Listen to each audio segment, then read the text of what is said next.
McClintock, Ranking Member Japal, and distinguished members of the committee. It is an honor to be here. I thank you for the invitation to share my testimony. My goal is to inspire action to safeguard the lives of migrant children, including the staggering 85,000 that are missing. Today, children will work overnight shifts at slaughterhouses, factories, restaurants to pay their debts to smugglers and traffickers. Today, children will be sold for sex. Today, children will call a hotline to report they are being abused, neglected, and trafficked, and we don't know if they're going to get the help they need. For nearly a decade, unaccompanied children have been suffering in the shadows, and I have to confess, I knew nothing about their suffering until 2021, when I volunteered to help the Biden administration with the crisis at the southern border. As part of Operation Artemis, I was deployed to the Pomona Fairplex Emergency Intake Site in California to help HHS, Office of Refugee Resettlement, reunite children with sponsors in the United States. I thought I was going to help place children in loving homes. Instead, I discovered that children are being trafficked through a sophisticated network that begins with recruiting in home country, smuggling to the U.S. border, and ends when ORR delivers a child to a sponsor. Some sponsors are criminals and traffickers and members of transnational criminal organizations. Some sponsors view children as commodities and assets to be used for earning income. This is why we are witnessing an explosion of labor trafficking. Now, whether it's intentional or not, it could be argued that the United States government has become the middleman in a large-scale, multi-billion-dollar child trafficking operation that is run by bad actors seeking to profit off of the lives of children. As for me, my interest is the safety of the children. I do not view this as a political issue. I view this as a humanitarian issue.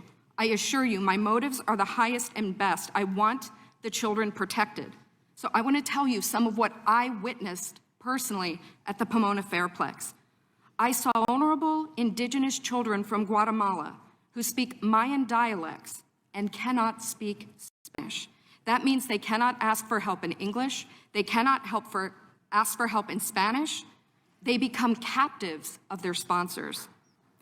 I have sat with case managers as they've cried to tell me the horror of what has happened to children as they make the journey to this country. I saw apartment buildings where 20, 30, and 40 unaccompanied minors have been released. I saw sponsors trying to simultaneously sponsor children from multiple ORR sites at one time. I saw sponsors using multiple addresses to obtain sponsorship of children. And I saw numerous cases of children in debt bondage, and the child knew they had to stay with the sponsor until the debt was paid. Realizing that we were not offering the children the American dream, but instead putting them in modern-day slavery with wicked overlords, was a terrible revelation. A terrible revelation. These children are a captive victim population with no access to law enforcement or knowledge of their rights. They are extorted, abused, neglected, and that is why I blew the whistle in 2021.